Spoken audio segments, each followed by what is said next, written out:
Hello everyone, welcome to I exam before 50% faster preparation. मेरा नाम है चंद्र प्रकाश जोशी। पहले हम समझ लेते हैं ये प्लेंटी में है क्या चीज, उससे क्या प्रॉब्लम हो रही है, वो बात हम बाद में करेंगे। और ऑफ कोर्स अगर सॉल्यूशन नहीं बताया तो फिर प्रॉब्लम की बात ही क्यों करनी। आज जब आपके पास एग्जाम नोटिफिकेशंस देखिए, IARDI असिस्टेंट मैनेजर लेवल का पोजीशन है, सेम ग्रेड ए लेवल जैसे आपका सेबी में, नबार्ड में, RBI में भी ग्रेड ए होता है। जो ग्रेड ए ऑफिसर होता है सेम लेवल है। बहुत डिटेल में काफी वीडियो में बताया हुआ है। Of course 2 lakh per month की सैलरी तो है ही। एलिजिबिलिटी चाहिए आपको 60% मार्क्स, ग्रेजुएशन में हो या पोस्ट ग्रेजुएशन में, 21 से 30 साल की एज। और एग्जाम पैटर्न, पहले phase 1 exam QRE general awareness होगा जिसमें फोकस होगा इंश्योरेंस सेक्टर पे, और उसके बाद फेज 2 होगा, फिर उसके बाद इंटरव्यू होगा। Similar kind of pattern. 20 सितंबर है लास्ट डेट एप्लीकेशन भरने की। अगर अभी तक नहीं भरा है तो पहले वो सबमिट कर लीजिए। आगे बताता हूँ, ये जो 49 वैकेंसीज हैं, फेज 1 एग्जाम होगा अक्टूबर में, फेज 2 होगा नवंबर में। अभी तक एक्सपेक्टेड डेट जो है NIACL अकाउंट्स की अपॉर्चुनिटी है और जर्नलिस्ट की अपॉर्चुनिटी है। इसमें आपको या तो CA में होना है या आपको पोस्ट ग्रेजुएट होना है फाइनेंस में। MCOM भी चलेगा अगर आपने MBA फाइनेंस किया, MCOM किया, 60% प्लस मार्क्स हैं। जर्नलिस्ट के लिए पोस्ट ग्रेजुएट या ग्रेजुएट 60% मार्क्स हैं। 21 से 30 साल। Phase 1 phase 2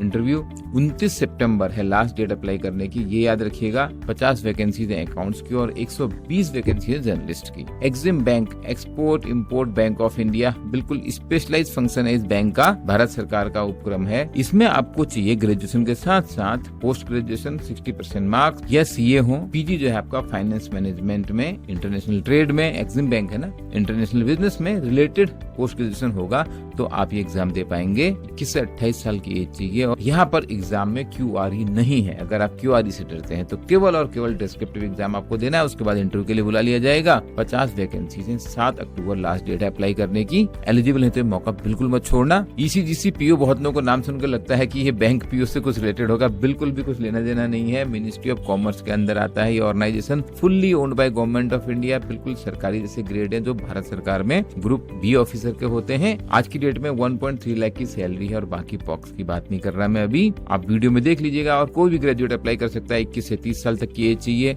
objective plus descriptive exam है, उसके बाद इंटरव्यू होगा। फटाफट सिलेक्शन होता है, फटाफट रिजल्ट भी आता है। 13 अक्टूबर लास्ट डेट है इसमें अप्लाई करने की। उसके अलावा कुछ लोगों को अभी RBI फेज 2 एग्जाम देना है, कुछ लोगों को अभी सेबी की तैयारी करनी है, नबार्ड की तैयारी करनी है। कुछ इस साल की बात कर रहे हैं और कुछ अगले साल की बात कर रहे हैं। और अभी तो मैंने IBPS एग्जाम की बात ही नहीं करी। कुछ तो ऐसे होंगे जो शायद SSC देने की भी सोच रहे हो। Problem of plenty. 4 महीने पहले, केवल 4 महीने पहले सारे स्टूडेंट बोल रहे थे अभी हम तैयारी क्यों करें, कोई एग्जाम नहीं आ रहा है, कोई नोटिफिकेशन नहीं आ रहा है। जब गर्मियां आती है ना तो ऐसा लगता है बरसात तो कभी आएगी नहीं, जबकि पता सबको है फिर एक बार बरसात आएगी। लेकिन उस समय कोई छाता तैयार नहीं कर रहा होता है। और यहाँ पर ये जो प्रॉब्लम ऑफ प्लेंटी है वो इसलिए हो रही है कि तैयारी कम है। अगर आपने सिस्टमेटिक प्रिपरेशन की हुई है, कोई प्रॉब्लम ऑफ प्लेंटी नहीं है। अभी भी लिमिटेड वैकेंसीज है, नंबर ऑफ एप्लीकेंट बहुत ज्यादा है, कंपटीशन भी तगड़ा है। सिलेक्शन उनका होगा जो सिस्टमेटिकली अप्रोच कर रहे हैं एग्जाम को, ईयर ऑन ईयर तैयारी कर रहे हैं। कुछ लोग ऑलरेडी अच्छी जॉब्स में हैं but of course looking for better career opportunities. कुछ लोग एकदम फ्रेशर होते हैं, पहले ही अटेम्प्ट में निकाल लेते हैं। अब एक एग्जांपल ले लेते हैं, NIACL अगर आपको तैयारी करनी है। अगर अकाउंट्स की बात करूं, अगर आपने नबार्ड फाइनेंस में, IFSCA में एग्जाम दिया था, PNB क्रेडिट का एग्जाम दिया था, तो यहाँ कितना डिफरेंस आ जाएगा बताइए। Lot of overlapping no. IRDI बहुत लोग देने वाले इस एग्जाम को, क्योंकि इसकी प्रिपरेशन बहुत सिमिलर प्रिपरेशन। अगर आप RBI, सेबी, नबार्ड इन सब एग्जाम की तैयारी कर रहे हो, एक टॉपिक ऐड होता है, वो भी इंश्योरेंस का।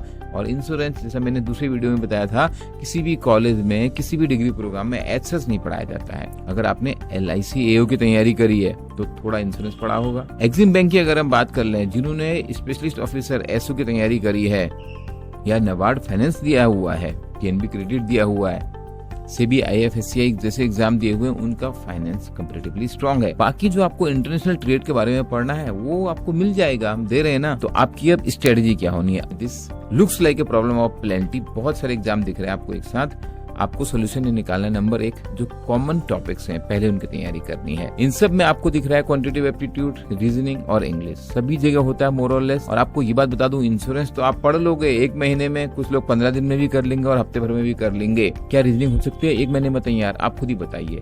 अगर आपने क्वांट की तैयारी नहीं करी है, क्या क्वांट 1 महीने में तैयार होने वाली है?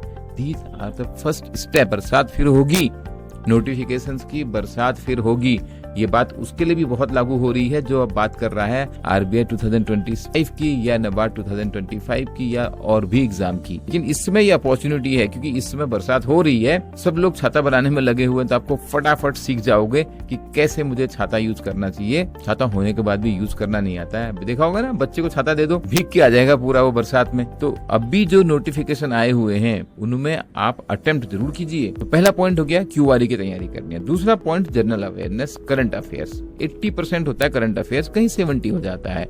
बाकी बचा हुआ 20-30% वो इंश्योरेंस हो, फाइनेंस हो, बैंकिंग हो, सिक्योरिटीज मार्केट हो, अलग अलग एग्जाम में प्रायोरिटी बदल जाती है, उसको आप अपडेट कर सकते हैं एग्जाम से जस्ट पहले। फिर आता है एग्जाम स्पेसिफिक प्रिपरेशन। कहीं पर आपको डिस्क्रिप्टिव करना है, कहीं पर आपको ऑब्जेक्टिव करना है, वहां पर आपको एग्जाम के टाइम पे वो फोकस चेंज करना पड़ेगा, बट बैकग्राउंड तो काम आएगी ना।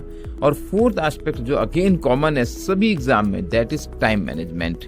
आपने देखा होगा मैक्सिमम चीजें आपको आ रही होती हैं लेकिन आपके पास टाइम नहीं होता है, चाहे वो क्यूआरई में क्वेश्चन सॉल्व करने का हो या डिस्क्रिप्टिव में प्रॉपरली लिखने का। इसलिए आप जितना ज्यादा प्रैक्टिस करेंगे और प्रैक्टिस करने के साथ साथ एनालिसिस करेंगे, डिस्क्रिप्टिव में अपने आंसर्स को इवेल्युएट कराएंगे, आपका फीडबैक लेंगे और नेक्स्ट आंसर करते समय इम्प्रूव करेंगे। और लास्ट पॉइंट, थोड़ा दूर की सोचेंगे बॉस, ये करियर की बात है। आज नोटिफिकेशन आया, आज बारिश आई है, अब मैं लगा छाता ढूंढने, पहले तो मिलेगा नहीं, मिलेगा तो टूटा हुआ होगा, वो भी घर में किसी ने खरीद के रखा हो। अब जरूरी थोड़ी ना है कि आपके भाई ने अगर तैयारी करी थी आपके काम आ जाएगी, नहीं आएगी। किताबें मिल जाएंगी, आपके दोस्त ने कुछ कोर्स लिया था उसकी एक्सेस मिल जाएगी, बट पढ़ना तो आपको है। और केवल पढ़ना नहीं है, अपने प्रैक्टिस में लाना पड़ता है इसको, जो QRE स्पेशली है, even descriptive writing you have to practise a lot. तो आपको थोड़ा सा तो दूर की सोचनी पड़ेगी, थोड़ा मतलब 10 साल नहीं, 2-3 साल। 2-3 साल में अगर आप इन ऑर्गेनाइजेशंस में ऑफिसर बन जाते हैं, you are very very successful my dear friend. आप क्या बात कर रहे हो 2025 की, 26-27 में भी सिलेक्शन होता है, it's a life time achievement. But उतनी दूर जाने के लिए स्टेप आज ही ले लेना है। ये जो अभी नोटिफिकेशंस आए हुए हैं, जहां जहां एलिजिबल हो सब जगह अप्लाई करो। बता दिया आपको सोल्यूशन क्या है, प्रॉब्लम ऑफ प्लेंटी को अपॉर्चुनिटीज इन प्लेंटी ढूंढ लो। आपका कोई प्रश्न हो आप कमेंट में पूछिए। We are here to unfold your potential and to make your job preparation 50% faster. I wish you all the best.